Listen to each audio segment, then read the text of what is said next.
આખા ગામનો કચરો અહીં નાખવા આવે છે તો આ કચરાનું કઈ નિવારણ કરો, કઈ ડબ્બો સુધી અહીં સુધી કોઈ નાખવા કોઈ ડબ્બો ફરે છે કે નહીં એ ખબર નથી, પણ અહીંયા આગળ આખા ગામનો કચરો અહીં નાખવા આવે છે. મારે તો ગાય મારા વાડામાં પાણી આવે છે અને આખા ગામનો કચરો મારામાં ઉડી ઉડીને અંદર મારા વાડામાં આવે છે. મારા ગાય છે, એક ગાય વાછરડું છે, તો એ બીમાર પડશે તો કોણ જવાબદાર લેશે? હા, રજૂઆત પરમ દિવસ જ કરીને આવી છું. હા, એનું નિરાકરણ ના આવે તો અમે હલ્લાબોલ કરીશું. અમારે પાઠક પડ્યું આખું.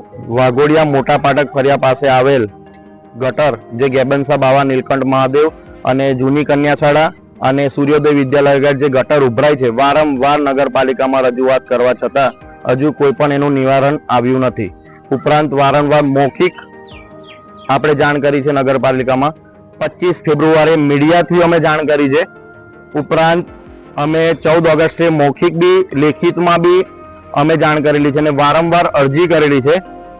ઉપરાંત જે ગટર ઉભરાય છે એવું નગરપાલિકાના જે અધિકારીઓ છે એમનું કહેવું એવું છે કે આ જગ્યાએથી ગટરનું કોઈ નિવારણ નથી. અહીંયા નાના નાના બાળકો ભણે છે, અહીંયા ગેબનસા બાવાની દરગાહ છે, નીલકંઠ મહાદેવનું મંદિર છે, તો પણ આનું નિવારણ આવતું નથી. ઉપરાંત મારું એક જ રિક્વેસ્ટ છે કે ભાઈ આનું નિવારણ જો અધિકારીઓ લાવશે તો સારું રહેશે.